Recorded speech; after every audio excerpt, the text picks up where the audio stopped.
The summer of 1994 had been unusually warm in Michigan. The lakes shimmered under the bright sun, and people from nearby towns often escaped to their cabins for fishing, barbecues, and quiet evenings by the water. Daniel Miller and his wife Rebecca were no different. They were a young couple in their late 20s, still early in their marriage, and they often spent weekends at the Miller family's lake house. The house wasn't fancy, just a simple two-story wooden cabin with peeling white paint, a wraparound porch, and a dock that stretched out into the calm blue water. For Daniel and Rebecca, it was a place of peace, away from work stress and the constant noise of city life. On that Friday evening, neighbors saw the couple sitting by a bonfire near the dock. They laughed, toasted marshmallows, and shared stories with each other. The sound of their voices carried across the lake as the fire crackled. A neighbor, Mrs. Thompson, who lived in the cabin next door, waved to them before going inside for the night. She remembered seeing Rebecca leaning against Daniel's shoulder, the two of them glowing in the firelight, as if the world was theirs alone. That was the last time anyone saw them alive. The next morning began like any other summer morning on the lake. Birds chirped loudly from the trees, and the water reflected the rising sun like glass. But when Mrs. Thompson stepped outside with her cup of coffee, she noticed something strange. The Miller's car, a dark green sedan, was still parked in the driveway. That was not unusual by itself, but the curtains of the lake house were open, and the front door seemed slightly ajar. She thought maybe they had gone out early for fishing or a walk. By noon, however, the car was still there, and the house looked exactly the same. Worried, Mrs. Thompson walked over. She called out, "Daniel? Rebecca?" But there was no answer. She pushed the door a little further, and to her surprise, it was unlocked. The smell of cold coffee and fried eggs greeted her as she stepped into the kitchen. 2 plates sat on the table, food untouched. A pan with scrambled eggs rested on the stove, cooled and forgotten. The chairs were pulled out, as though the couple had sat down for breakfast but left in a hurry. She felt uneasy. When she returned home, she called Daniel's parents. Within hours, more family members arrived along with the local sheriff. A search began around the property. Deputies walked the perimeter of the lake house, checked the dock, and even looked inside the boathouse. Nothing was out of place. The couple's clothes and belongings were still in the bedroom. Rebecca's purse sat on the nightstand. Their fishing rods were leaned against the porch, unused. The only things missing were Daniel and Rebecca themselves. By the evening, the sheriff's office filed a missing person report. News traveled quickly through the small town, and volunteers came forward to help. Boats dragged the lake with heavy nets searching for signs of drowning. Helicopters scanned the woods around the property. But every effort ended in silence. It was as though the couple had been swallowed by the night without leaving a single trace. The FBI was called in after a week of fruitless searching. Agents interviewed neighbors, relatives, and friends. They studied Daniel's work life and Rebecca's circle of friends, but nothing unusual surfaced. The couple had no debts, no major enemies, and no history of trouble. They were young professionals, well-liked and deeply in love. The only clue, if it could be called that, was the state of the kitchen table. Breakfast had been started but never finished. It was as if something interrupted them in that ordinary morning moment. Rumors began to spread in the community. Some believed the couple had argued and run off together. Others whispered about a secret getaway or even a staged disappearance. But those who knew Daniel and Rebecca best dismissed the theories. They insisted the two would never leave without telling their families. The strange part was how calm everything looked inside the house. No broken glass, no overturned furniture, no blood, just silence. For weeks, search parties combed the lake and woods. Dogs were brought in, but caught no reliable scent. Posters with Daniel and Rebecca's smiling faces appeared on lampposts, grocery store boards, and gas stations across the state. Their families, exhausted but determined, appeared on local television, begging for answers. Rebecca's mother, with tears in her eyes, said, "If anyone knows anything, please, we just want them home." But no one came forward. Time began to move faster. Summer turned into autumn, and autumn into a cold Michigan winter. Snow covered the lake house, and the once busy search quieted down. The miller's car sat untouched in the same spot. The house, once filled with laughter, became empty, locked up by relatives who no longer had the strength to stay there. For locals, the lake house turned into something else, a reminder of an unanswered question. Children whispered that it was haunted, that you could hear footsteps on the porch at night. Adults avoided it, uneasy with the thought of what had happened there. Despite the silence, the case never fully closed. Every few years, a new detective would take a look at the file, hoping for a fresh lead. But each time, the result was the same. No clues, no evidence, no bodies. It was as though the couple had dissolved into thin air. Families of missing people often live in a painful cycle of hope and despair. Daniel and Rebecca's families were no different. Every phone call made their hearts jump. Every news story about unidentified remains reopened old wounds. For nearly 3 decades, the mystery of the lake house lingered like a shadow. What made it even more painful was how ordinary that last night had been. Neighbors still remembered the bonfire, the sound of laughter, the warmth of the firelight on Rebecca's face. Such simple, happy moments stood in sharp contrast to the chilling silence that followed. What happened that night in 1994 remained locked away, waiting, silently, beneath the surface of the years. It would take almost 3 decades before the truth finally came into light, in a way no one could have predicted. The disappearance of Daniel and Rebecca Miller quickly became one of the most puzzling cases the small Michigan town had ever seen. At first, people assumed answers would come quickly. Missing person cases often started with confusion, but within days there were usually leads. Someone who saw something, a car caught on a security camera, or maybe an object left behind. But in this case, there was nothing. Days turned into weeks, and the silence around the Miller couple grew heavier with each passing moment. Search parties kept trying. Volunteers walked through the woods holding flashlights late into the night. Local fishermen gave up their weekends to help drag nets across the lake, searching for anything that might explain what had happened. They pulled up branches, broken bottles, and old fishing lures, but never anything connected to the couple. Even divers were brought in from the state police department, their black suits gliding through the murky waters, but they too surfaced, shaking their heads. The lake was quiet, deep, and held no answers. The longer the search continued without results, the louder the rumors grew. In small towns, mysteries never stay still. They stretch into theories. Some locals said perhaps Daniel had debts from work and had dragged Rebecca into some kind of scheme.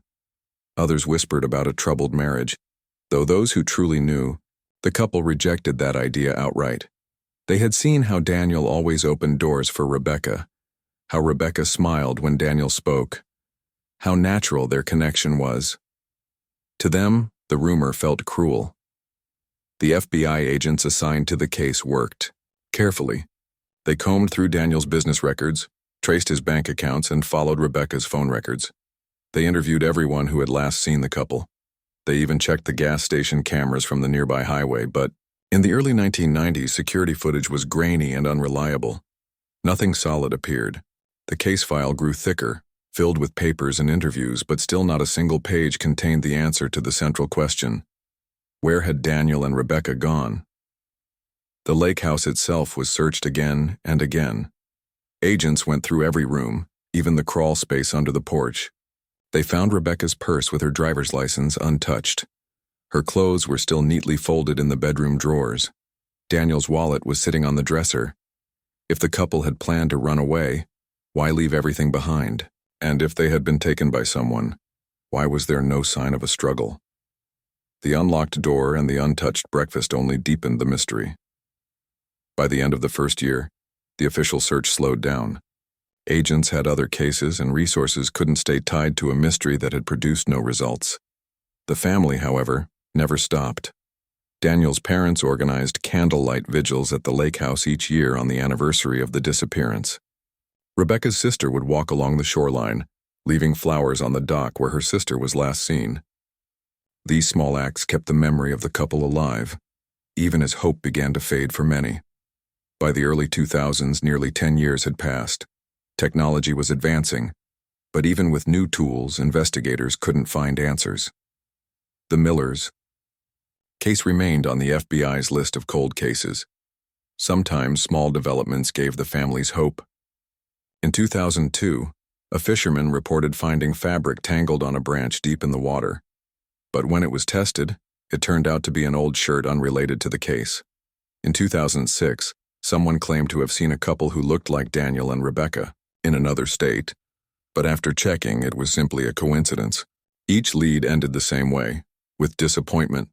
The lake house, once a place of family joy, became a symbol of sadness. Relatives avoided staying there. Dust gathered on the wooden porch, and weeds grew high around the edges of the property. Locals passed by quietly, lowering their voices as they walked. The story of the missing couple became almost like folklore. Parents warned their children not to wander too close to the lake at night, saying it carried secrets. Teenagers dared each other to peek through the windows of the empty cabin, swearing they heard whispers inside. But for the families of Daniel and Rebecca, this was no ghost story. It was real pain that never healed. Holidays were the hardest. Every Thanksgiving, Daniel's mother would set an extra plate at the table, refusing to accept that her son and daughter-in-law were gone.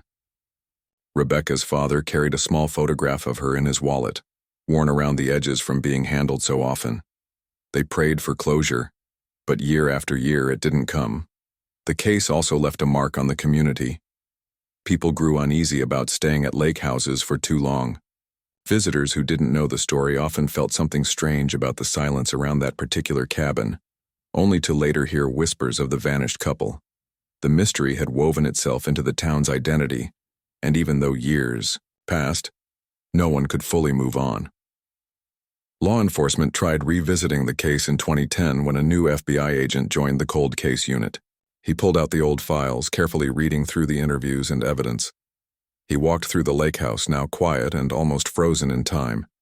He even brought in new sonar equipment to scan parts of the lake. But just like before, nothing appeared. He described the case as like holding sand in your hands, everything keeps slipping away. By now, 16 years had passed since that summer night in 1994. Many of the original investigators had retired. Some neighbors who had seen Daniel and Rebecca that evening had passed away.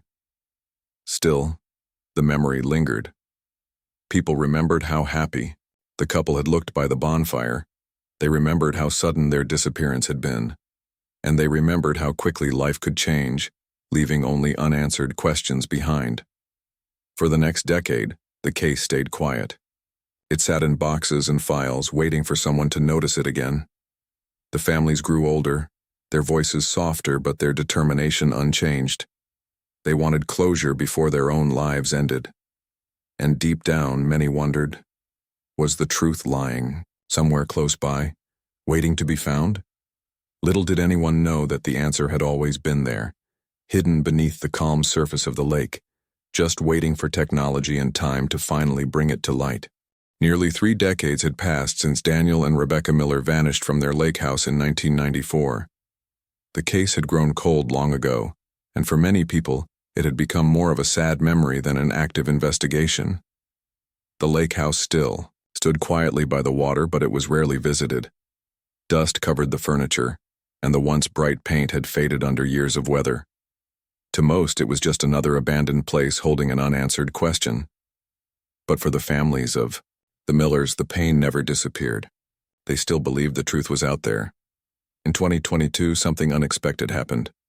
The FBI had recently created a new cold case team, a group of younger agents who specialized in revisiting old mysteries with modern technology. They believed that with the tools of today, answers could be found in cases that once seemed impossible. One of the agents, a woman named Special Agent Harris, pulled out the Miller file late one evening. She was drawn in by the details: the untouched breakfast, the unlocked door, the car still parked outside. She couldn't stop thinking about how ordinary the couple's life had seemed before they disappeared.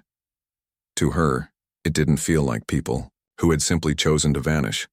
Something else had to be hiding in the story. The first thing Harris did was digitize every file, every interview, and every photograph from 1994. She uploaded them into modern systems that could cross-reference names, locations, and even old fingerprints against updated databases. She also requested the physical evidence that had been stored in the FBI vault, things like fibers collected from the lake house, soil samples, and items from the car. In the 1990s, those samples had been tested with limited equipment. But in 2022, forensic science had advanced dramatically. Even the smallest trace could reveal something new. At the same time, technology in the field of search had changed. Back in 1994, the lake had been searched with simple drag nets and divers using flashlights. It was thorough for its time, but the lake was large and deep, and many areas were hard to reach. In recent years, however, new sonar and imaging systems had been developed that could create detailed maps of underwater environments.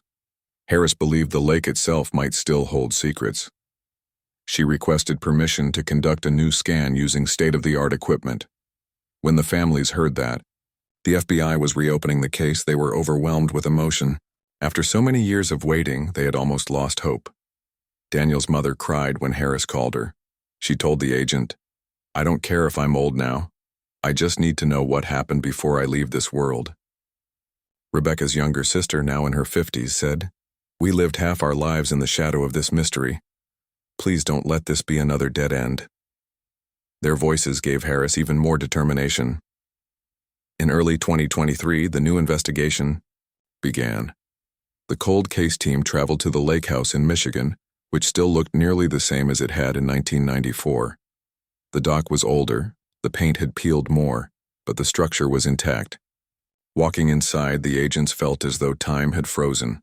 The place had been cleaned and locked up years ago, yet something about it carried the weight of silence. Harris walked slowly through each room, trying to picture what Daniel and Rebecca's final hours had looked like. She paused at the kitchen table, imagining the couple sitting there with their untouched breakfast. While part of the team re-examined the house, another group focused on the lake. They brought in a boat equipped with high-resolution sonar capable of scanning the depths with incredible accuracy. Day after day, they moved slowly across the surface, watching the screens as the equipment drew maps of the underwater terrain. Most of the scans revealed rocks, sunken branches, and old debris. But one day, in a deeper section of the lake that had been overlooked years earlier, the sonar picked up something unusual. On the screen, a faint but recognizable outline appeared. It wasn't natural. The shape had clean lines and sharp angles. Harris leaned over the technician's shoulder and whispered, "That looks like a car." The room went quiet. For decades, people had speculated about what happened to the couple. Some believed they had drowned, others that they had run away. But a car under the lake was a clue no one had ever confirmed. Before they could get too excited, the team had to be careful. Lakes often hold surprises. Old junk cars, boats, or farm equipment sometimes ended up in the water. Still, the location and size of the object matched the miller's missing vehicle. Harris ordered divers to prepare for a closer look. The divers went down in the cold, dark water. Visibility was poor, and the deeper they went, the darker it became. But slowly, through the murky water, the divers' flashlights revealed something solid. Metal. The shape of a vehicle resting quietly on the bottom of the lake. The divers confirmed the find and surfaced with news that sent shockwaves through the entire investigation. After 29 years, they had located a submerged car. Back on land, the families waited anxiously for updates. The FBI told them only that a significant discovery had been made, careful not to reveal too much until the car could be properly recovered. But even that small statement filled them with emotions they could hardly describe. After decades of silence, something had finally been found. The following week, heavy equipment was brought in. A crane and specialized recovery team carefully worked to lift the car from the lake without damaging it. Reporters gathered near the shoreline, sensing that a breakthrough was unfolding. As the car slowly emerged from the water, covered in mud and algae, everyone held their breath. The license plate, though rusted, was still faintly visible. It matched the miller's missing sedan. For nearly 30 years, the car had rested quietly beneath the water, hidden from sight. Now it was back on the surface, carrying the answers to questions that had haunted families, investigators, and the entire community for decades. The discovery was just the beginning. Inside the car, the truth of what happened to Daniel and Rebecca would soon be revealed. The car that had rested quietly beneath the lake for nearly 3 decades was finally pulled to the surface. As it broke through the water, mud and weeds slid from its roof, and the crowd gathered along the shore stood in stunned silence. News. Reporters who had been waiting began taking pictures, their cameras clicking rapidly. The FBI agent stood close by, watching as the crane carefully lowered the vehicle onto solid ground. For a moment, nobody spoke. Everyone knew this was not just a car. It was a time capsule holding answers from 1994. The license plate was checked. First, though rusted and hard to read, the numbers still matched records from the miller's missing green sedan. It was official. The car belonged to Daniel and Rebecca. For the families, it was both heartbreaking and relieving. They finally had a tangible connection after years of uncertainty. Daniel's mother, standing behind the caution tape, quietly whispered, "That's his car. That's my son's car." Tears rolled down her face as she gripped her husband's arm for support. The car was transported to an FBI facility for careful examination. Every step had to be done slowly and respectfully. Investigators knew that whatever was inside could reveal the truth the world had been waiting for.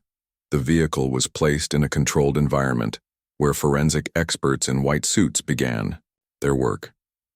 Inside the car, the divers had already glimpsed 2 shapes in the front seats. When the forensic team carefully opened the doors, they confirmed what everyone feared but already knew in their hearts. Human remains were inside, preserved by the cold, dark waters of the lake. Both were still strapped in with seatbelts. The silence in the room was heavy. After almost 30 years, Daniel and Rebecca had been found. But the story did not end there. Finding the couple was one part of the mystery. Understanding how they ended up in the lake was another. Investigators began analyzing the car in detail. They looked at the steering column, the brakes, the engine, and the overall condition. At first, some believed it might have been an accident. Perhaps the couple had been driving late at night, and the car had slid into the water. But the evidence told a different story. Experts noticed unusual marks on the steering system, as though it had been tampered with. The brakes also showed signs of damage that did not appear to come from natural. It became clear that this was no simple accident. Someone had deliberately interfered with the car. The realization sent a shockwave through the FBI team. What they had uncovered was not just the end of a long disappearance, but the beginning of a murder investigation. The families were informed carefully. Special Agent Harris met them in a private room and explained the findings step by step. She spoke softly, aware of the emotions in the room. Daniel's father asked, "So they didn't just drive into the lake?" Harris shook her head gently. "We believe the car was tampered with.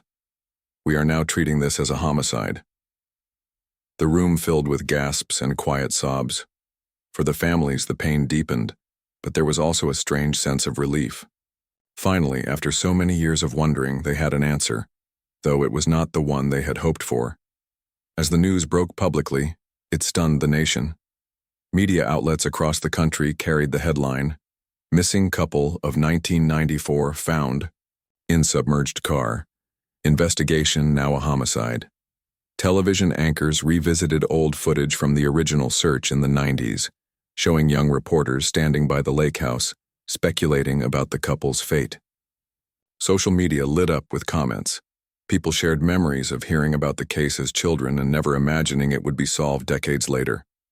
The FBI now had a new mission: to find out who was responsible. Investigators dug into Daniel's old business dealings. In 1994, he had been part of a small company with 2 partners. After his disappearance, one of those partners had quickly taken over full control of the company, which eventually grew into a successful business. That detail caught the attention of the FBI. They began to examine financial records, contracts, and emails that had been archived. Back then, suspicion had not been strong enough to prove anything, but now, with the evidence of tampering on the car, the context changed entirely. Meanwhile, forensic scientists continued to study the remains. They used DNA testing to confirm the identities officially as Daniel and Rebecca. They also analyzed trace evidence from the car, fibers, soil, and even fingerprints that had somehow survived. Every small detail mattered. Each test brought them closer to piecing together what had happened on that quiet weekend in 1994. The town where the couple had vanished was shaken by the news. For decades, the disappearance had been a ghost story told in hushed tones. Now it was revealed to be something far darker. Locals who had once whispered about the lake being haunted now realized the truth had been sitting silently under the water all along. The lake became a symbol not of mystery, but of hidden answers finally uncovered. Journalists traveled to the lake house, standing outside the worn building with their microphones, reporting live. They spoke about how neighbors had seen the couple enjoying a bonfire that last night, unaware of what was to come. They showed the untouched breakfast table from old crime scene photos, pointing out how chilling it now seemed in hindsight. The families became the center of public sympathy. People sent letters, flowers, and messages of support. Rebecca's sister said in an interview, "For years people told us to let go, to move on, but we couldn't. And now we know we were right not to give up. They were there all along." Her voice trembled but carried strength. The FBI's announcement that the case was now a homicide spread far beyond Michigan. It became a national story. True crime documentaries began preparing episodes, and podcasts revisited the timeline of the disappearance. Everyone wanted to know who tampered with the car and why. Though the families finally had an answer about what happened, new questions replaced the old ones. Who had wanted Daniel and Rebecca gone? How had they managed to cover it up for so long? And what would happen now, with the truth finally out in the open? For the first time in nearly 30 years, the Miller case was no longer just a cold mystery. It was an active investigation once again, filled with the promise of justice. The nation watched closely, waiting to see if the FBI could uncover the final piece of the puzzle that had eluded everyone for so long. Nearly 30 years had passed since the young couple vanished from their lake house.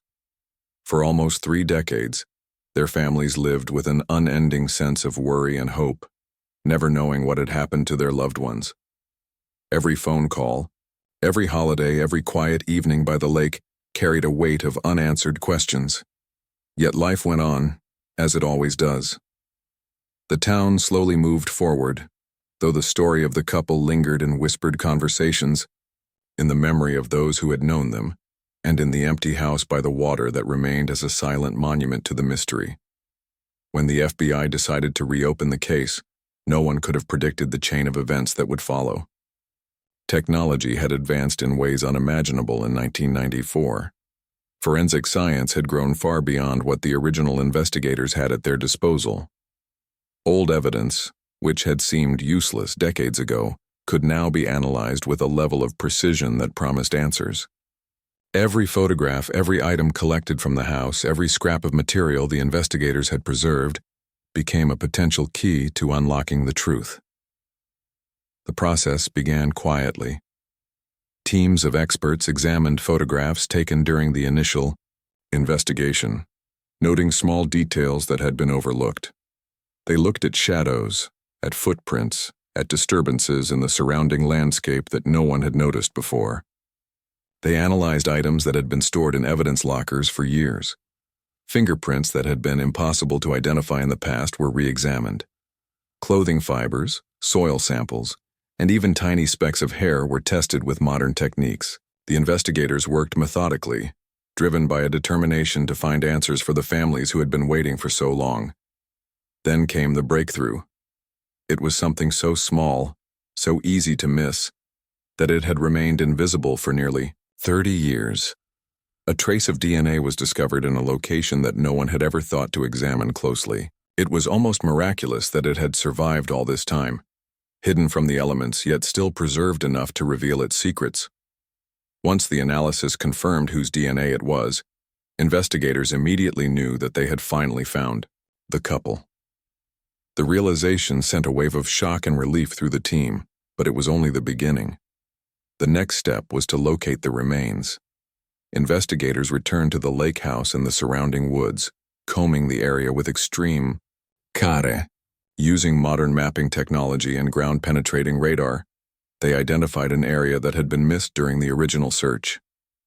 The terrain was uneven, overgrown with weeds and trees, but it concealed the truth.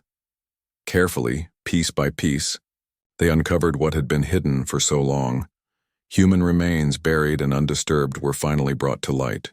There was a haunting stillness as the investigators worked, knowing that they were touching a story frozen in time, a story that had left families in anguish for decades.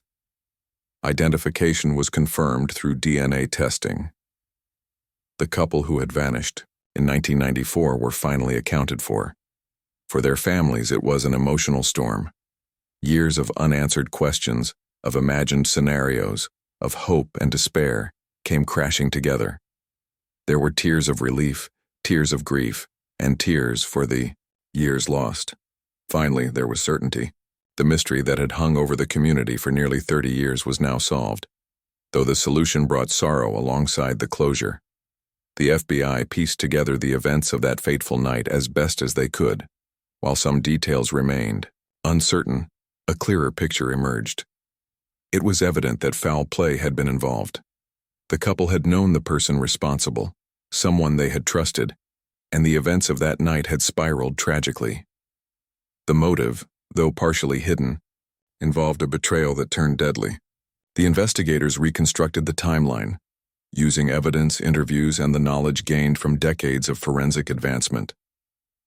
The story that emerged was chilling, a stark reminder of how quickly trust can be broken and how lives can be changed forever in a single moment. News of the discovery spread quickly, reaching every corner of the nation. People were shocked that a case cold for so long could finally be solved.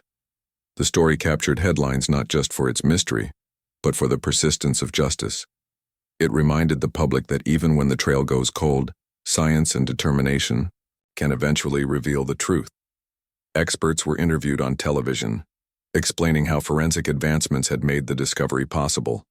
Family members spoke publicly, honoring the memory of the couple and expressing gratitude to the investigators, who never gave up. For the community near the lake, the revelation was both shocking and healing. The lake house, once a place of haunting uncertainty, became a symbol of resilience. People who had lived with fear, rumors, and unanswered questions could finally begin to move forward.